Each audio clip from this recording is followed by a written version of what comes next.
قصہ مختصر یہ ہے کہ یہود و نصارہ اس خطے میں آیا تھا تباہی کرنے اور عربوں کے تیل کے اوپر قبضہ کرنے کا پلان تھا۔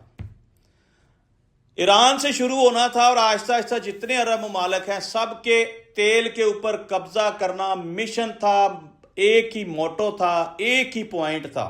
اس کے لیے چاہے ان کو جتنی مرضی لاشیں گرانی پڑیں۔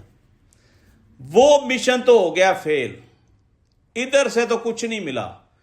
اب ایران کو کہہ رہا سرنڈر کرو 48 گھنٹے کے لیے، وہ کہتا نہیں، جنگ لڑو یا ہار تسلیم کرو، میدان میں آؤ، بھاگنے نہیں دیں گے۔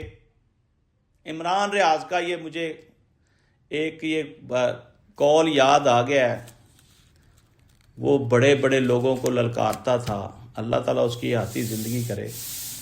وہ کہتا تھا بھاگنے نہیں دوں گا، لڑوں گا، مروں گا۔